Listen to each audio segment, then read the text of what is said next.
y da gusto con el gozo que los niños reciben la palabra. Y dice la Biblia en el libro de Isaías que esa palabra no volverá vacía. Cuando sembramos la palabra en alguien, en un familiar, en nuestros seres queridos o alguien que no conocemos, también creemos que esa palabra que le impartimos va a ser de bendición y va a ir con salvación para esa persona. Amén. Así que estamos agradecidos a Dios. Y la palabra también en esta tarde que el pastor, el siervo de Dios, ha preparado, ha estado orando para que Dios le dé la palabra para nosotros. Esa palabra no volverá vacía, Amén, sino que también hará a nosotros para lo que fue enviada, para bendición, para salvación, restauración, como Dios quiere. Amén. amén. Pastor.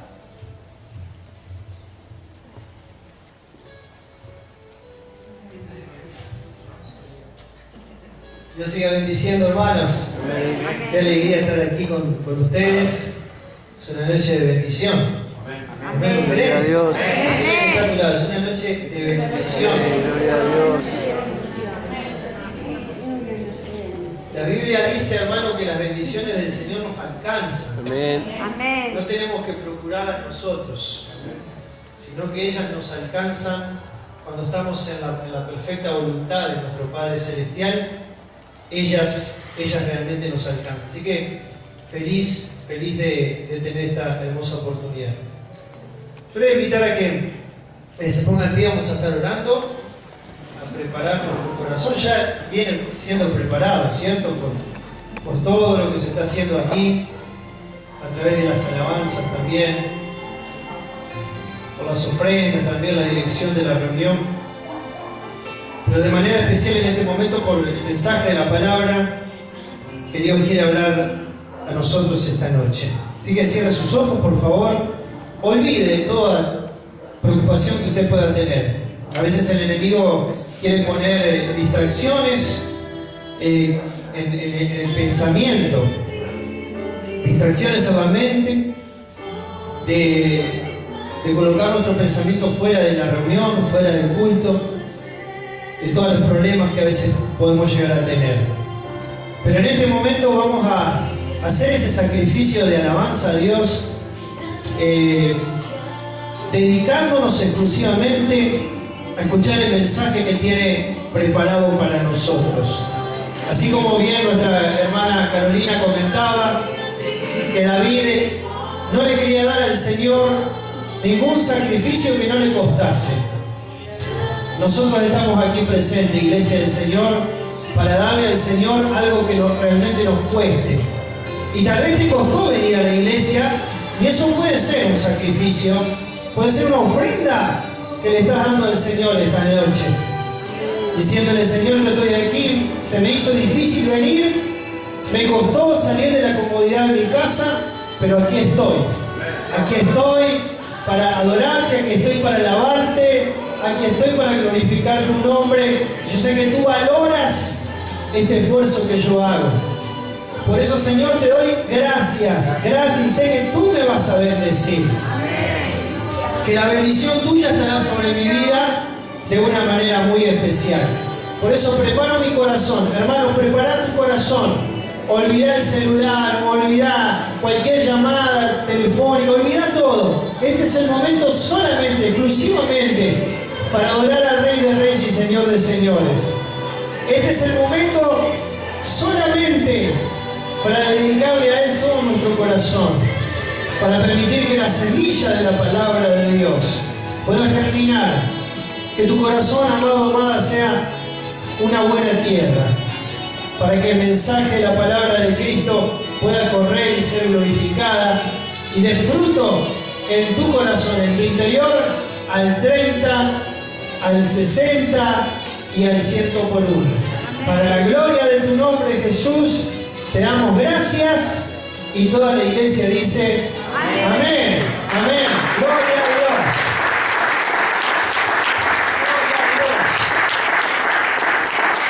Tome su asiento, ¿sí, hermanos? Bueno, los otros días del seminario, el pastor Pablo Vignoli, que es el profesor nuestro, estaba compartiendo sobre la historia de Job, de este hombre. No voy a predicar sobre eso, pero lo pongo como ejemplo en esta oportunidad. Y a mí me salió una frase en ese momento cuando él estaba, porque opinamos, no solamente como es algo distinto, no es como un culto, sino que es algo bastante informal, por decirlo de alguna manera, a veces dan como opinión los alumnos. En un momento me salió una frase y sentí en mi corazón, en mi espíritu, de esa declaración, esa frase o ese título que expresé, preparar un mensaje. Y yo le dije al hermano, cuando él estaba contando esta historia de Job, por todas las peripecias que él pasó, por todas las situaciones difíciles que tuvo que atravesar, así como nosotros podemos atravesar situaciones difíciles, yo declaré la frase: el Señor está siempre presente en el final de la historia. Eso quedó en mi corazón. Eso quedó en mi corazón. Me salió en el momento, pienso que fue algo de parte del Señor, y puse como título justamente en el mensaje de hoy eso: el Señor está siempre presente en el final de la historia. Y saben, hermanos, que cuando pensé en este título también pensé en lo que es Dios, en la persona de Dios, la esencia de lo que es Dios. Es importante, hermanos, que nosotros tengamos una cosmovisión clara de lo que es Dios y de lo que representa a Dios. Hay gente que tiene un Dios chiquitito y dice: mi Diosito, capaz que una de esas me ayuda, me da una manito así para a ver si puedo salir adelante. Hay gente que tiene un Dios equivocado, un Diosito, un Dios pequeño. No, ¿qué le voy a pedir a Dios si está demasiado ocupado? Ahora debe estar atendiendo cantidad de gente. Y esos pensamientos, esas maneras de pensar de la cosmovisión de Dios es una cosmovisión equivocada. Nosotros tenemos que darnos cuenta de que el Dios que estamos sirviendo es un Dios muy, pero muy grande, muy poderoso, mucho más grande de lo que nosotros podemos llegar a pensar y entender. Y cuando tenemos una cosmovisión clara de lo que es Dios, sin ninguna duda, esto es muy importante porque nuestra calidad de vida va a ser mejor. Cuando yo tengo un Dios grande y poderoso y vivo conforme a ese Dios, mi calidad de vida como cristiano va a ser mucho mejor. Porque voy a empezar a pensar de otra manera, voy a empezar a sentir de otra manera, voy a empezar a actuar de otra manera, voy a empezar a creer de otra manera. Porque la gente que dice: yo tengo Diosito allí lejos, allá arriba y yo acá abajo, ¿no? Como algo muy lejano, la fe de esa persona realmente no es una fe fuerte, no es una fe realmente que está bien cimentada, como hablaba el domingo. Pero cuando nos damos cuenta de que Dios es un Dios omnipresente, todopoderoso, que todo lo puede, que para Él no se le escapa nada, que para Él nada es imposible, y tenemos ese entendimiento y lo creemos con todo el corazón, hermano, nuestra vida cristiana va a ser completamente diferente. ¿Cuántos dicen gloria a Dios?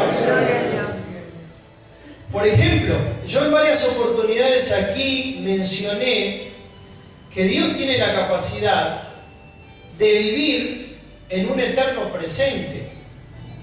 Esto para nosotros se nos hace, en nuestra mente, en nuestro pensamiento, se nos hace difícil de entender, porque los seres humanos estamos sujetos, estamos sumergidos al tiempo, y estamos viviendo en un permanente pasado, presente y futuro.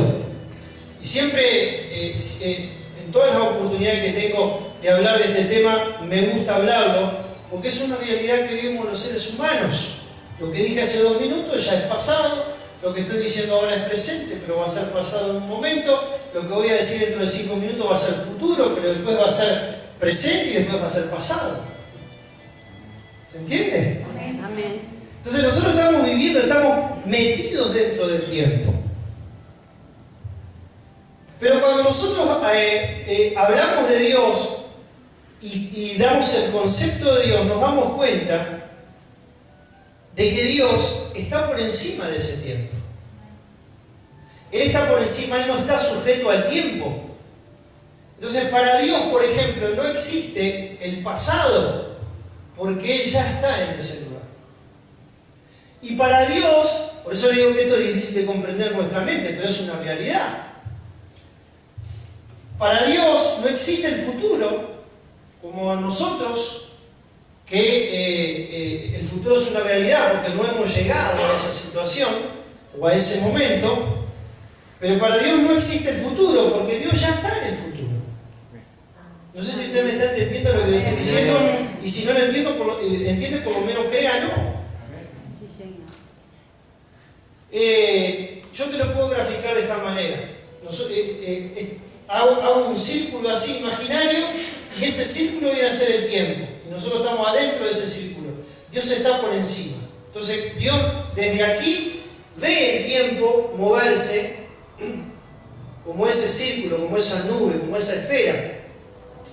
Y Dios, el Dios Todopoderoso, ve a la misma vez, por ejemplo, el diluvio está viendo aquí, desde esta perspectiva. Desde este lado Él está viendo cómo el diluvio se está desarrollando. Y desde este lado está viendo a la misma vez cómo nuestro Señor Jesucristo está siendo crucificado. Y a la misma vez desde este lugar está viendo, por ejemplo, la segunda venida de Cristo y el reino milenial establecido aquí sobre la tierra.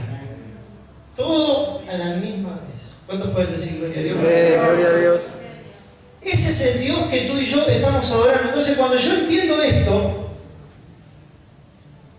cuando yo comprendo esto, comprendo también de que tengo que sentirme seguro y tranquilo. Porque si mi vida está en las manos de este Dios tan grande, tan poderoso, tan maravilloso, tan glorioso, mi vida está segura en esas poderosas manos. Porque Él ya sabe cuál es nuestro destino. ¿Cuántos pueden decir gloria a Dios? Él ya conoce tu destino, mi hermano, mi hermana.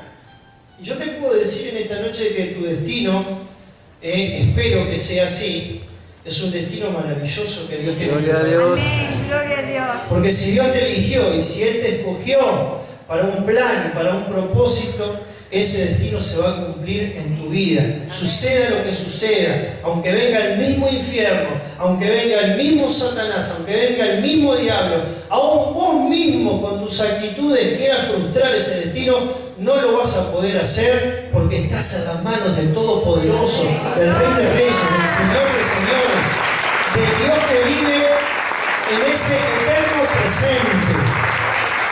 ¿Cuántos dicen gloria a Dios? Vamos a poner un ejemplo. Génesis capítulo 22, acompáñenme. En el caso de Abraham. Y a veces no comprendemos por qué y decimos, ¿qué es lo que le manda a Dios a Abraham a hacer? Tremendo.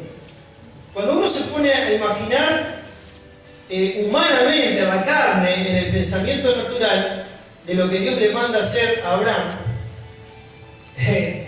pensaría que Dios sabe qué es este.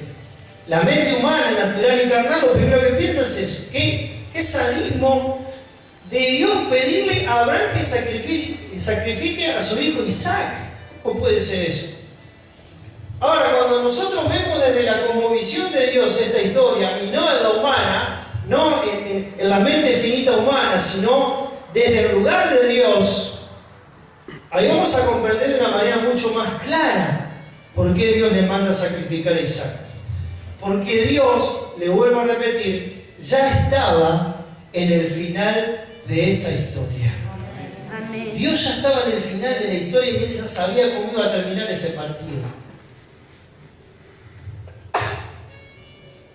Entonces, cuando Dios ya analiza todo desde ese eterno presente que Él vive, Él ve a la misma vez todos los acontecimientos suceder. Entonces, cuando nosotros vemos la cosa desde esa perspectiva, nos damos cuenta de que Dios no solamente no es un Dios sádico, sino que es un Dios maravilloso, glorioso, poderoso, sobrenatural, que le da las oportunidades a los seres humanos para mostrarle a Dios que su fe es real, que su fe es verdadera y que su fe es intacta. Y por eso Dios muchas veces permite pruebas en tu vida. ¿Sabes por qué Dios permite a veces pruebas en tu vida? Porque Dios quiere que vos le demuestres justamente de que tu fe es real, de que tu fe es verdadera, de que no estás con el Señor solamente por cuestiones humanas y naturales, o simplemente por apariencia, o porque no es una verdadera fe, es una credulidad. Porque hay una gran diferencia entre lo que es la fe y lo que es la credulidad. Hay muchos evangélicos en este tiempo, en este mundo, hermano, que son crédulos, pero que no tienen la fe salvadora. La Biblia menciona una fe que se llama la fe salvadora, una fe genuina, una fe verdadera. ¿Cuántos pueden decir gloria a Dios? Es esa fe que no te saca nada de los propósitos que Dios tiene para tu vida. Podrán caer 1000 a tu derecha, dice el Salmo, 10.000 a tu izquierda, mas a ti no te va a llegar. Y tú no te vas a detener, y tú no te vas a caer, y tú no vas a desmayar, y si te caes te vuelves a levantar. Y sigues adelante en este caminar en Cristo Jesús. Porque tu fe es una fe inquebrantable. Tu fe es más poderosa que el problema. Tu fe es más poderosa que la circunstancia que estás viviendo. Tu fe es más poderosa que la situación económica que estás viviendo. ¿Cuántos pueden decir gloria a Dios? Como hablaba el domingo, estamos arraigados y cimentados en Cristo Jesús. Y nada ni nadie nos va a robar esa bendición tan grande que Dios tiene para nuestras vidas, para tu vida. El propósito que Dios determinó para ti. Nadie lo va a frustrar. Decirle a que está a tu lado, el propósito que Dios tiene para ti, nadie lo frustra. Nadie, ni el mismo diablo, ni el mismo infierno, ni los mismos demonios. Lo que Dios ya determinó para tu vida, eso se va a cumplir. Porque Él es Dios, porque Él es el Rey, porque Él es el Todopoderoso. ¡Aleluya! A Él sea la gloria por los siglos. Miren lo que dice Génesis 22, 1. Aconteció, después de estas cosas, que probó Dios a Abraham y le dijo: Abraham, y él respondió: heme aquí. Y dijo: toma ahora tu hijo, tu único, Isaac, a quien amas, y vete a tierra de Moriah, y ofrécelo allí en holocausto sobre uno de los montes que yo te diré, le dice el Señor. Y Abraham dice que se levantó muy de mañana, obediente este hombre poderoso en el Señor Abraham, y enalbardó su asno y tomó consigo 2 siervos suyos y a Isaac su hijo, y cortó leña para el holocausto, se levantó y fue al lugar que Dios le dijo. Al tercer día, dice, alzó a Abraham sus ojos y vio el lugar de lejos. Entonces dijo Abraham a sus siervos: esperad aquí con el asno, y yo y el muchacho iremos hasta allí y adoraremos, dice, y volveremos a vosotros. Qué palabra de fe la de Abraham.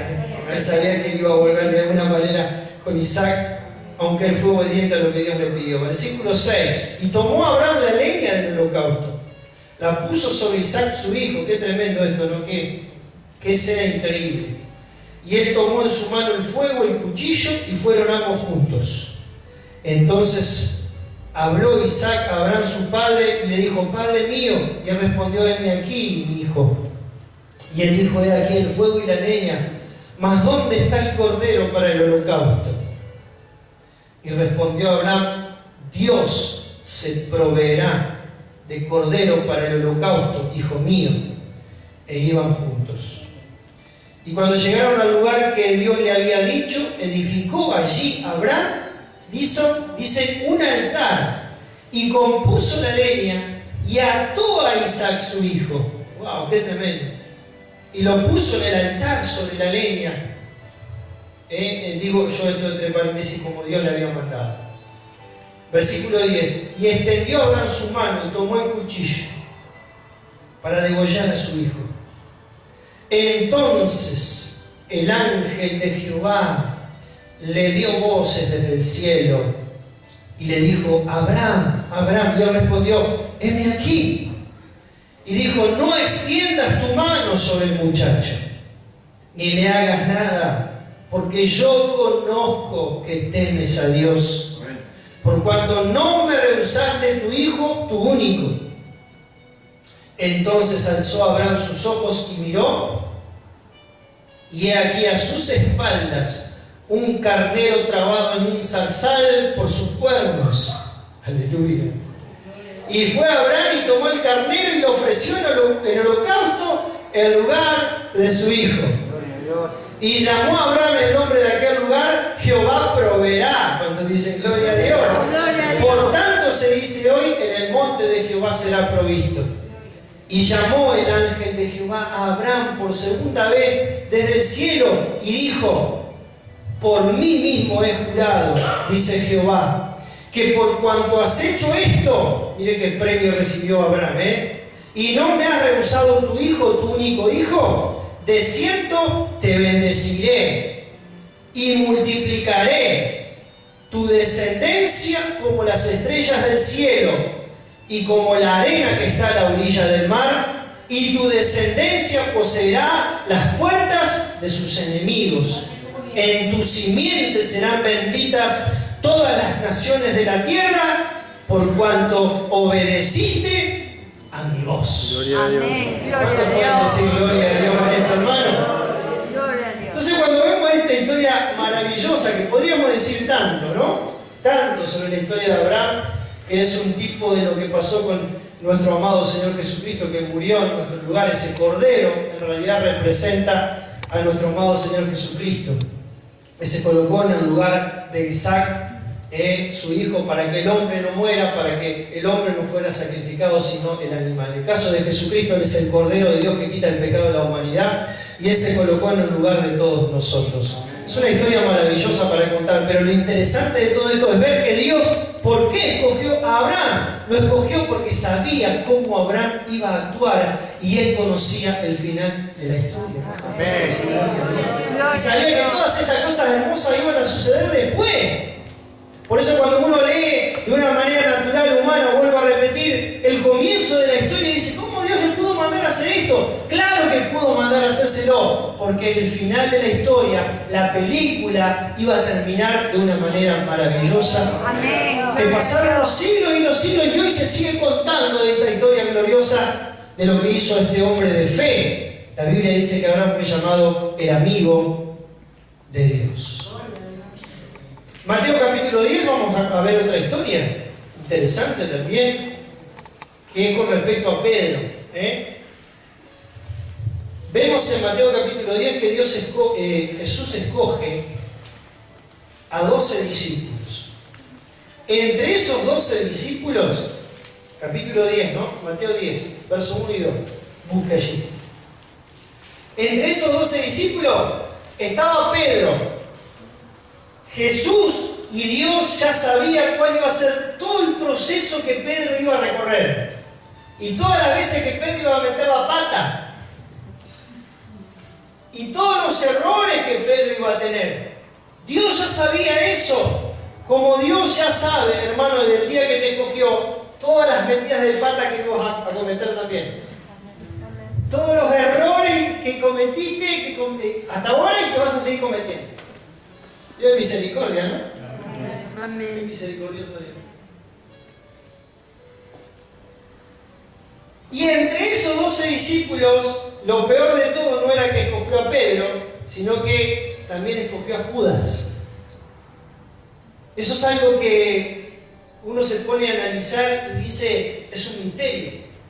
Claro que sabemos que para que se cumpliese la Escritura y para que todo se sucediera de acuerdo al plan eterno de Dios, maravilloso de Dios, Judas fue escogido. Pero cuando Jesús escoge a Judas y lo nombra a Judas: vos vas a ser uno de mis apóstoles, Él ya sabía de antemano que ese hombre prontamente lo iba, hermano, a entregar de la peor manera, de la manera más vil, de la manera más triste y más maliciosa.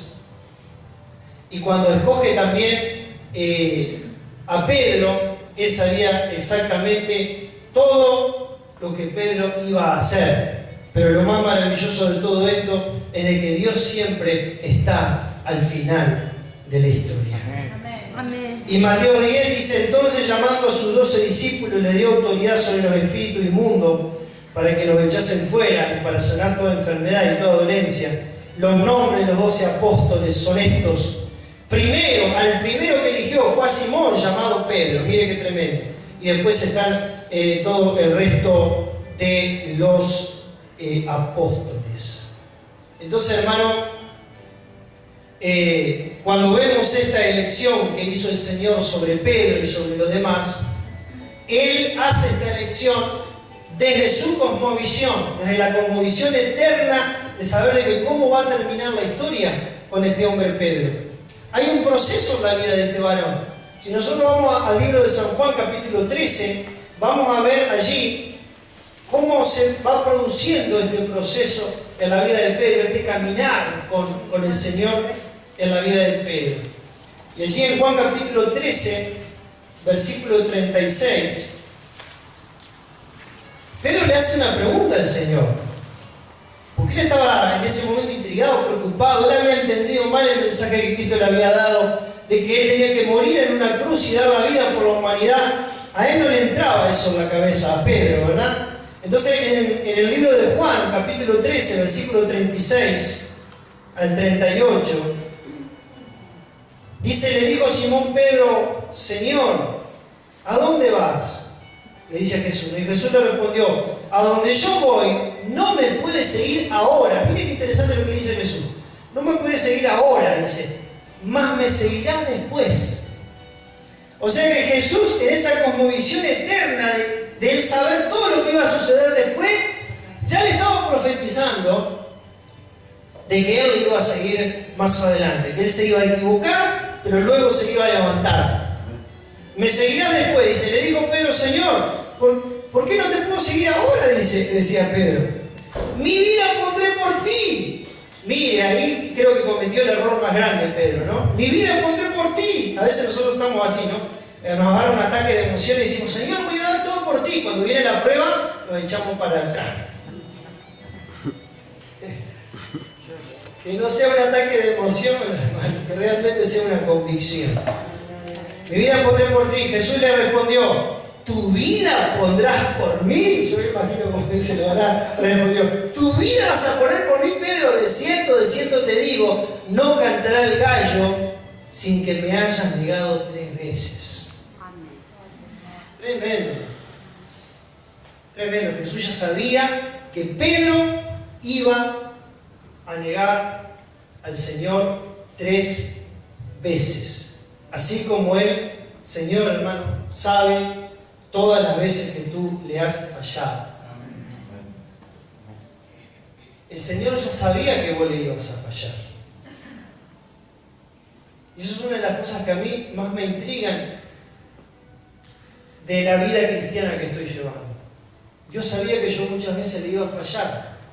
Dios sabía que yo muchas veces iba a hacer cosas que realmente no estaban en su voluntad.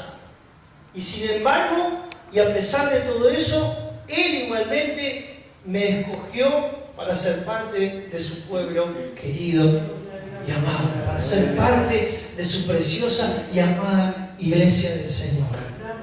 Gloria a Dios. A pesar de todo eso, hermano, Dios te escogió igual. Porque Dios siempre está al final de la historia. Amén. Y porque la historia nuestra, hermano, a pesar de que podamos estar llegando o pasando por valles de sombra, de muerte, situaciones dolorosas, situaciones difíciles, de mucha angustia, que tienen que ver a veces con errores que cometemos o circunstancias que vivimos, estamos pasando por ese valle nada más. Pero al final de ese valle está la victoria garantizada. Amén. Para cada uno Gloria a Dios. de nosotros. Por eso muchas veces yo digo en los mensajes, ¿verdad? Lo digo como frase, hasta el cielo no vamos a parar. Amén. Nos podemos caer, nos podemos tropezar, pero la Biblia dice que nosotros no somos de los que retrocedemos. ¿Cuánto me dicen gloria a Dios? Gloria a Dios. Sino que somos los que vamos hacia adelante.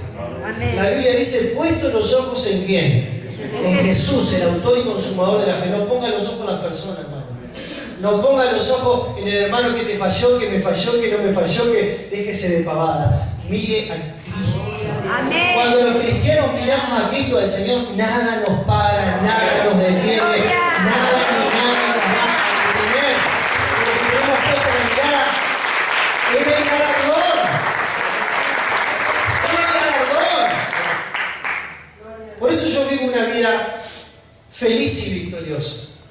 ¿Sabes cuántas veces el enemigo ha querido ponerme, hermano, tropiezo, tirarme, como dice el dicho, la caja de banana para que yo me resbale?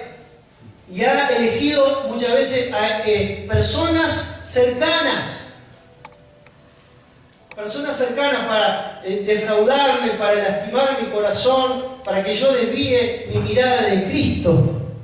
Pero le doy gracias al Señor que por su gracia y misericordia nunca hice eso, porque si yo hubiese mirado la iniquidad, como dice el Salmo, el Señor no me había escuchado. Miro a Cristo porque Él es perfecto. Amén. Los hombres son imperfectos. Cuando me cayó esa ficha, hermano, nunca más volví a tropezar. Porque entendí de que el hombre se equivoca, de que el hombre falla, de que tenemos una naturaleza caída. Pero Cristo es perfecto. Amén. Entonces cuando nos agarramos de Él y no nos soltamos de Él, y me podrá pasar lo que le pase a fulano, a mengano, a sultano, a perengano, como dice el Salmo, caerán 1000, 10.000 a mi derecha, a mi izquierda, pero yo sigo hacia adelante, sigo hacia la meta, dice la palabra, al premio del supremo llamamiento de Dios en Cristo Jesús. ¿Cuántos dicen gloria a Dios? Gloria a Dios. Y en esta negación de Pedro, acompáñenme a Lucas muy rápidamente, para que usted no se me aburra. Lucas capítulo 22. Vemos algo tremendo. Lucas capítulo 22, versículo 31. Me encanta esta historia de Pedro. A mí, no sé si a usted le gusta, a mí me gusta mucho. Lucas 22, 31. Fue Satanás el que le pidió, ¿no? Fue Satanás el que le dijo a Jesús para zarandear a Pedro. Entonces el Señor nos dio permiso, porque el Señor también le da permiso al diablo para hacer ciertas cosas. Un permiso limitado para que los propósitos y los planes de Dios se cumplan. Porque Satanás es un instrumento también en las manos de Dios para los propósitos eternos del Dios eterno. Lucas capítulo 22, verso 31. Lo tiene allí, mire. Amén. Dice, dijo también el Señor, le dice, o sea Jesús, dijo, Simón, Simón. O sea, no le dijo Pedro, le dijo Simón, Simón. Porque él se llama Simón Pedro, en este caso le dijo Simón. Simón, Simón, he aquí Satanás os ha pedido para zarandearos como a trigo. O sea, haciendo referencia a la negación que él iba a hacer a Cristo, como leímos en el pasaje de Juan, ¿verdad? Pero yo he rogado por ti, wow, cuánto dicen gloria a Dios, que tu fe no falte. O sea que en esa negación de Pedro, el Señor Jesús oró por él para que en esa negación que le hizo al Señor, o que le iba a hacer al Señor en ese momento, no fuese de caída total, sino que para posterior hubiese un levantamiento, un arrepentimiento genuino de volverse a Dios de verdad. Y dice, y tú, mire lo que le profetiza el Señor, y tú, una vez vuelto, o sea, ya le está diciendo que Él se va a levantar nuevamente. Antes dicen gloria a Dios. Gloria a Dios. ¿Qué le dice? Confirma a tus hermanos. Porque Dios siempre está en el final de la historia. Amén. El Señor vio todo el proceso de Pedro, hubo muchas cosas buenas que Pedro hizo, porque cuando se salió de la barca y caminó sobre las aguas, fue el único que tuvo la valentía de caminar sobre las aguas. Y él mismo fue el que dijo en una oportunidad, la gente dice esto, lo otro de mí. ¿Y qué dijo Pedro? Tú eres el Cristo, el Hijo de Dios. Este hombre tenía muchas cualidades y Dios veía un potencial en la vida de este varón.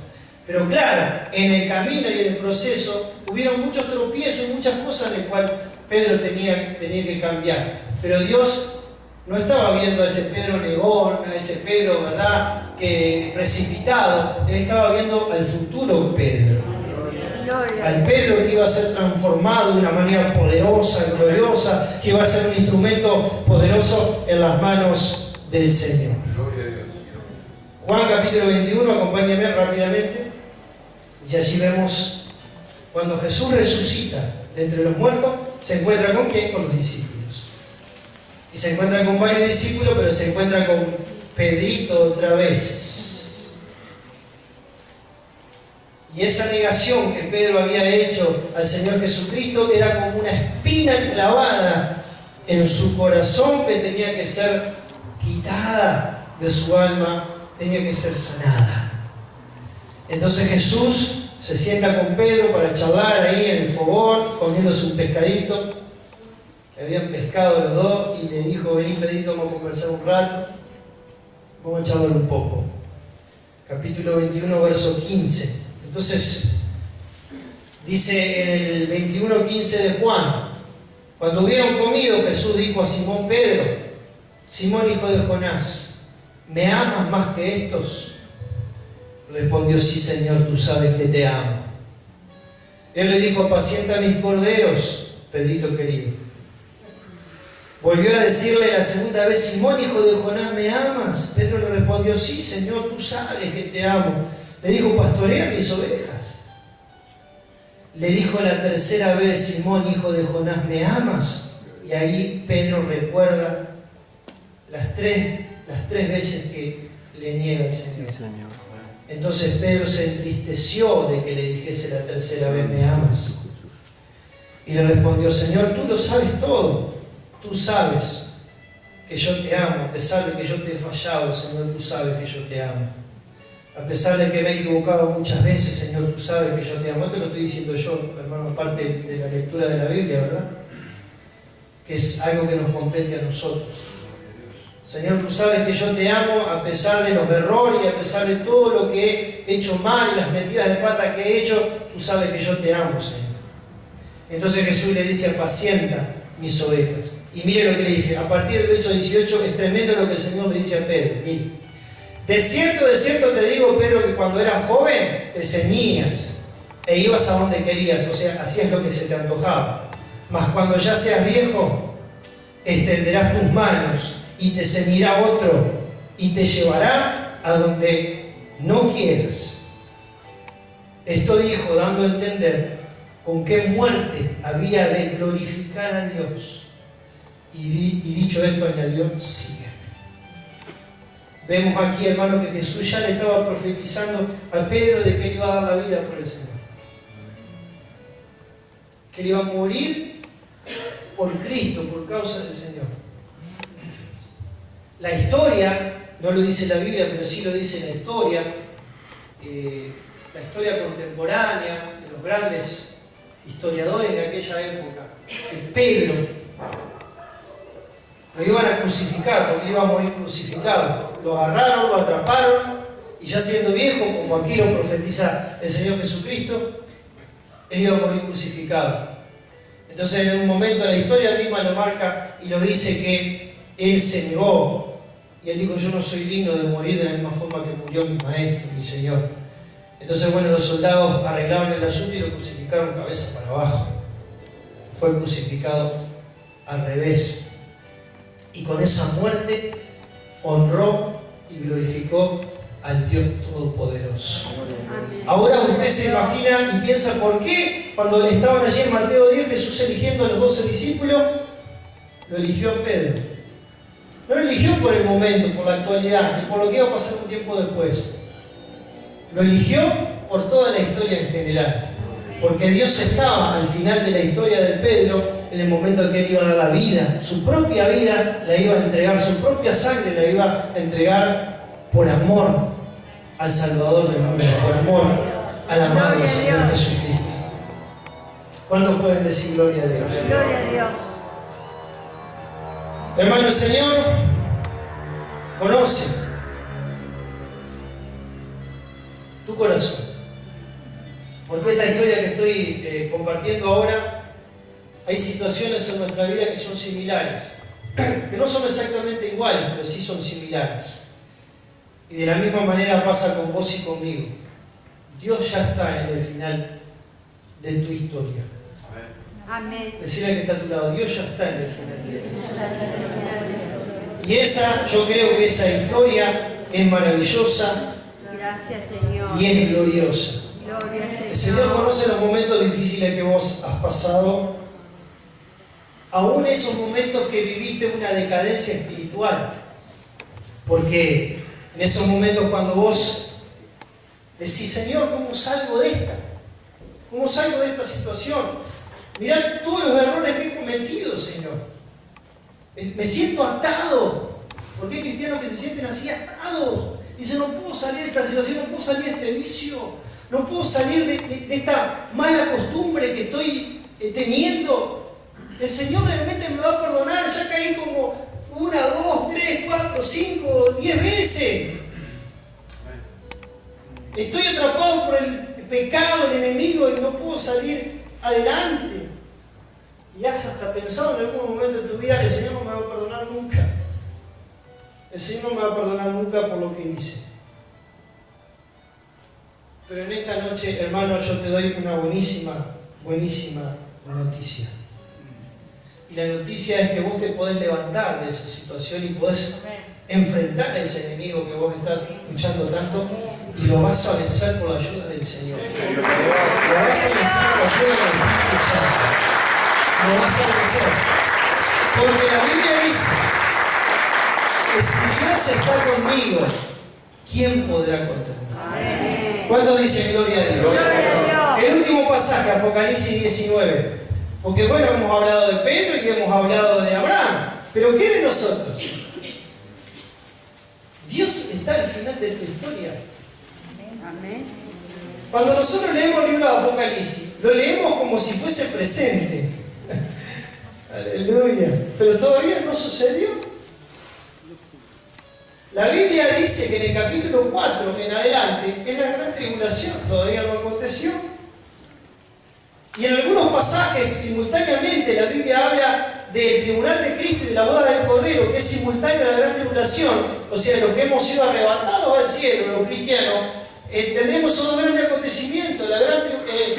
Abajo la gran tribulación 7 años y arriba el tribunal de Cristo con los cristianos. Y las bodas del Cordero nos casaremos con el Señor, un casamiento distinto a lo que conocemos en esta tierra. Y luego la segunda venida de Cristo, y luego el milenio, y luego el estado eterno, la nueva Jerusalén, todo eso es futuro. Amén. Pero el Señor ya está en esa historia. Él desde acá está mirando el final de la historia.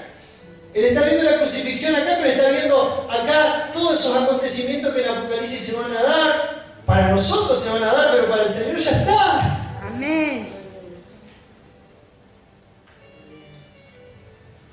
Apocalipsis 19:5. Aquí tenemos que estar nosotros. Yo me voy a determinar estar en este lugar, en donde Apocalipsis 19 dice.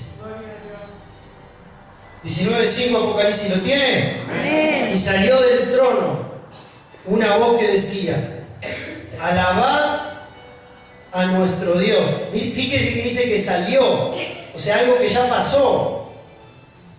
Para el vocabulario eterno de Dios, esto ya sucedió, pero todavía para nosotros no aconteció, no hemos llegado a ese lugar. Y salió del trono una voz que decía: alabad a nuestro Dios, todos sus siervos. Aquí estamos vos y yo. Y los que le teméis, así pequeños como grandes.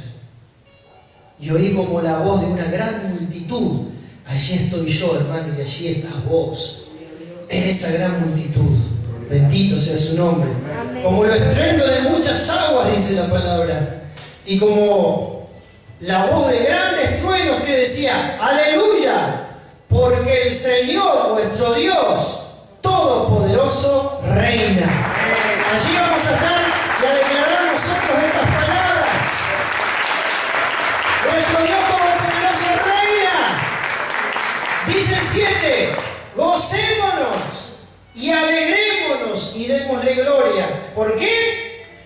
Porque han llegado. Mire que está hablando de algo presente aquí la palabra, pero para nosotros no sucedió, pero para Dios sí ya sucedió. Por eso dice: han llegado las bodas del Cordero.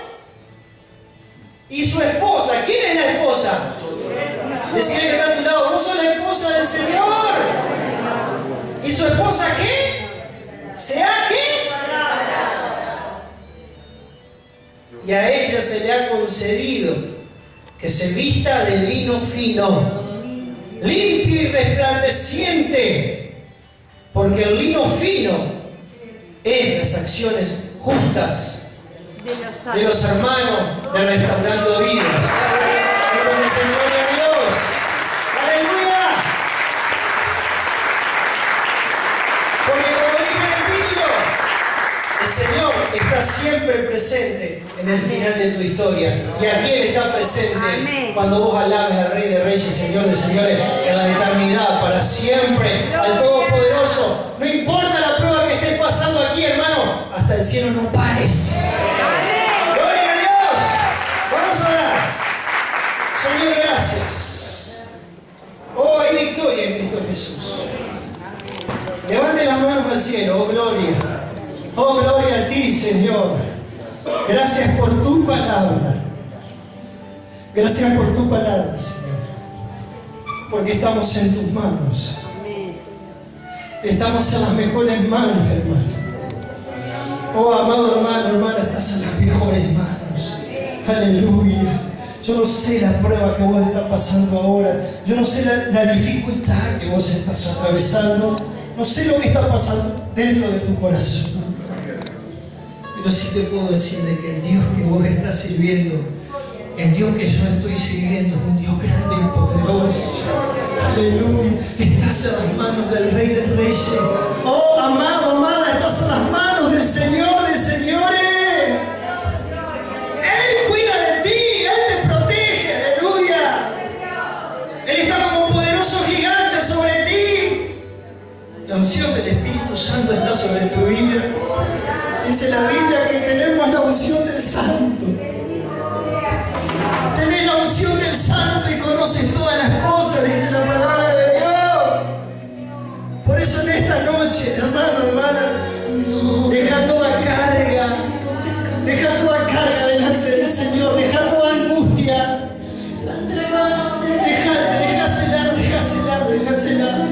los pies de la cruz, a los pies de la cruz. Esa preocupación, esa angustia, esa derrota.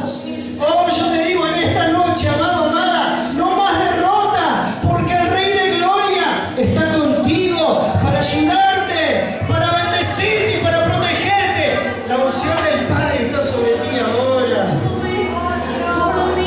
Oh, gloria al nombre del Señor.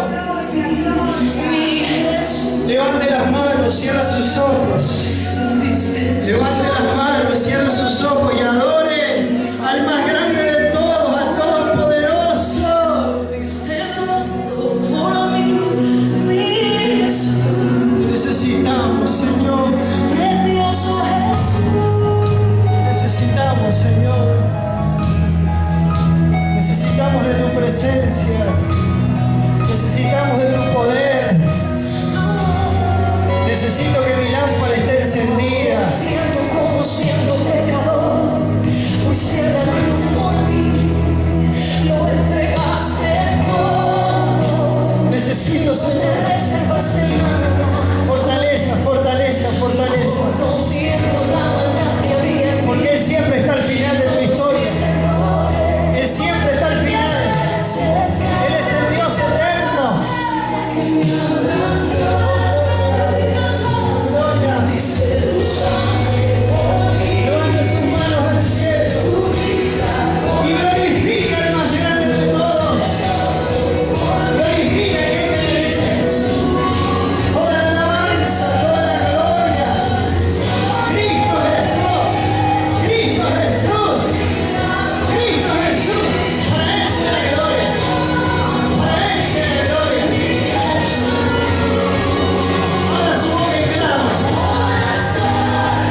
no sé qué sería